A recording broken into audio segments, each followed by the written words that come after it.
So predicate offence இல்லைன்னா இவங்க உள்ள வர முடியாது. எஃப்ஐஆர் இல்லைன்னா ப்ரெடிகேட் அஃபென்ஸ் இல்லை. இதுல யாரையெல்லாம் காப்பாத்திருக்காங்க தெரியுமா?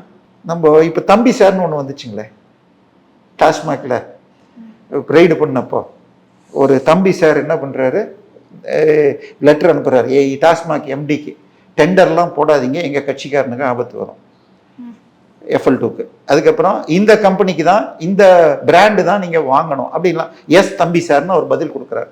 Real estate company. Real estate கம்பெனின்னா என்ன? இப்போ இங்கே ஒரு இடம் வாங்குவீங்க 2 கோடிக்கு, அப்புறம் இன்னொரு இடத்துல 5 கோடிக்கு வருது, அங்கே வாங்கி கட்டணும்னு போவீங்க, இன்னொன்று 20 கோடி, இப்படி பணம் போட்டுக்கிட்டே இருக்கணும். அந்த 2 பார்ட்னர் சேர்ந்து பணம் போட்டு பண்ணிட்டு இருக்கப்போ ஒரு பார்ட்னருக்கு என்கிட்ட இதுக்கு மேலே பணம் இல்லைன்ட்டார். ஆளுக்கு 50-50ன்னு திறந்தது, உங்ககிட்ட பணம் இல்லை, கேமரா தம்பி நீயே வச்சுக்கொண்டு உங்க இது 10% குறைஞ்சி போச்சு. இப்போ அவர் என்ன பண்றாரு, நான் பிரைவேட் பப்ளிக் ஷேருக்கு கொண்டு போறேன் அப்படின்னு சொல்லிட்டு உங்க 10%க்கு இப்போ நான் 8-7 கோடி கொடுக்குறேன்றார். நீங்க என்ன பண்றீங்க, ஹைகோர்ட்ல 12 கோடி கொடுக்கணும்னு வழக்கு போடுறீங்க.